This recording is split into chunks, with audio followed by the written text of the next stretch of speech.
Okay. So at some point you're either going to fail a run or you're going to beat a run. So what happens when you finish a run, and what do you lose out on if you had failed the run instead? So, I guess what happens when you finish a run, you've kind of gone all the way from the surface, you've taken the long way home, and your robot delivers all the scrap. And do I say this or not, Jacko? I think there's some certain narrative stuff we want to keep close to the chest for the moment to Okay, not narrative spoil stuff's yeah. things for the I didn't players. expect you to get into Yeah, that. I was talking more about like yeah. resource wise. Like, do you lose out on some of the scrap you collect, or Mhm. Mm. So the idea is that if you manage to get all the way to the bosses, a lot of your scrap is then transported back home, Mhm. which means that you can use it to, as I guess, unlocking different perks, different features in the game over time. However, if you don't get to the end of the run, like if you don't get to either any of the bosses or the end of the run, then you lose most of the scrap that you have actually collected. Mhm. So a lot of it is basically rewarding players for making the trip to the boss, Mhm. beating it, and then moving on to the next act, so that there is actually some progress that does occur. Mhm. Mhm. Because, like, essentially, if you're holding around all this money, all this material, if you don't get a spot to the deposit box, Mhm. it's never going to get back home. Right. Oh, so you can deposit it like along the journey as well. It's not just like right at the end. This is something that we're hoping to test and plan for, Hmm. but it is nothing that we have confirmed as of yet. It requires more Yeah. testing. Okay. We got a couple of different options, and we're really trying to make sure we like nail down that bit that actually definitely feels fun. So one of the ones would classically be between acts. Mhm. It's kind of like a nice Mhm. break point. It's like kind of a part of that reward of like beating the boss. It's like, okay, cool. How much of my scrap do I want to put back into the bank and say, yep, cool, I've locked that down, and how much do I want available for the rest of the run to Mhm. be able to kind of go through and have that resource pool Mhm. to launch Yeah, into further success.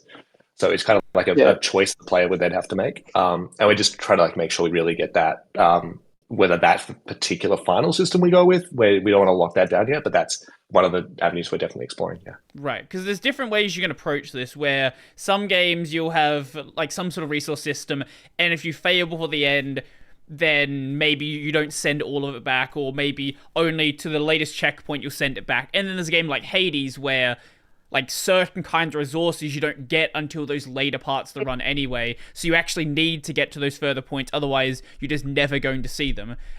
Is like, what resources are going to exist? Is it just like scrap as a generic resource, or is there different kinds of resources that are like different kinds of scrap, different things you might collect?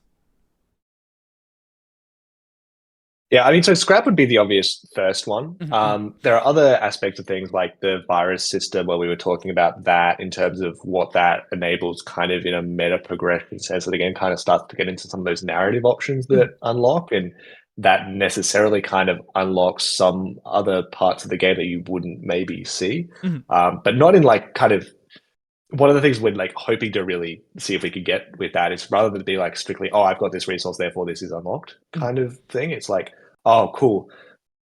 There's now something more I know about the world, Right. which means that this other stuff can happen and the world evolves in that natural way a little bit more.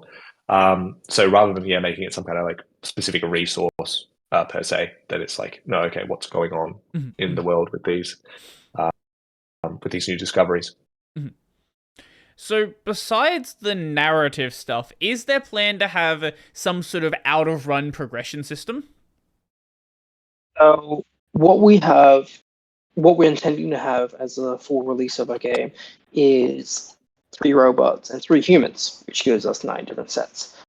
Now, what we want players to do over the course of playing our game is unlock them one by one. Mhm. So the first time you unlock either the pilot or the new role, you get an additional one deck.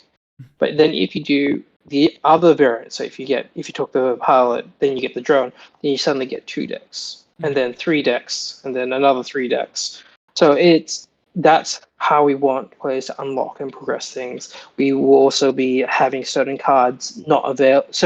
branches of cards not available on your first run. So the more you invest into a certain robot, or pilot, the more emotions that they get. So we've done this on purpose to allow people to sort of learn the game as they go, and not to, I guess, overwhelm them with choice at the very beginning to avoid analysis paralysis. Right. So, yeah. So, one thing we kind of skipped over there is what is the scrap actually like being used for that you're bringing back? Like, why are you collecting that? Is it narrative, or is it something you can't say? So scrap is more or less used to sort of repair the bunkers underneath. So basically, all the facilities have been running for a while. They need new parts, they need new materials to churn out more robots, to churn out more pieces to help bring the day where humanity kind of wakes up from cryostasis and can return to whatever city is happening. That's the story reason for it. And then the kind of mechanical reason is that it becomes a resource to unlock different things, different perks that are given to the player because they've achieved well in the game. And yeah. Okay. Yeah. So part of it's like, management wanting to, give you a little like thanks for keeping going, keep going to do a better job, like, trying to bring you into that cycle. Yeah. So that's like definitely one kind of the part there that, yeah, you can see us like holding back on some other narrative stuff. We're like, oh, we want to share it, but yeah, we also want to kind of like let players discover it in the game a little bit as well. So yeah, we're holding that fine line. So in this combat alpha you're doing, is it just the one set of human robot you have, or do you have all of the ones you've made so far accessible? We've decided to only have the first set available, just because it means that the experience we get very specified data on the set, so we get a lot of feedback. We got a lot of testing out, so that when we do move on to the next set, we may opt to switch the pilots over in our convention builds just to make each experience slightly different. So we get we usually hit up Avcon, we usually hit up Sage, and we've hit up Pack. We'll be hitting up PAX again. So we want players that do come back. They get to see different sides of the games as the game progresses. And it just means that we get more direct feedback on one specific set. Yeah. And so to kind of further on that, like anytime we're running something like an alpha test, we usually want to go into it with specific questions that we want answered. Because otherwise, it's part of it is like it's very cool to just like give players the chance to play the game a bit more, and they're all quite keen for that. So I think we've a big shout out to the community for like just being so enthusiastic about wanting to help us. And yes, we'll give you as much as we can as soon as we can. And yeah, for like the combat alpha specifically, just turns out that the questions we want to answer with it don't necessarily need all of those like in-depth pilots, which means we can kind of cook on that design a bit more until the point where we're ready. Yeah, cool. Okay, this is ready for alpha testers to go nuts with. Basically, yeah. Are you able to do a? Oh, go on. Sorry. So you go. I was going to say, are you able to do a full run during the combat alpha, or is it just like one act that's available? So particularly in the beginning, particularly in the beginning, one act. And it's one of those ones where realistically, we will probably do like rolling updates as it's going along. We don't have like a fixed thing exactly because we want to see the data before we start committing to like the pieces of it and make sure that like, okay, cool, that bit's solid. Let's like expand and expand.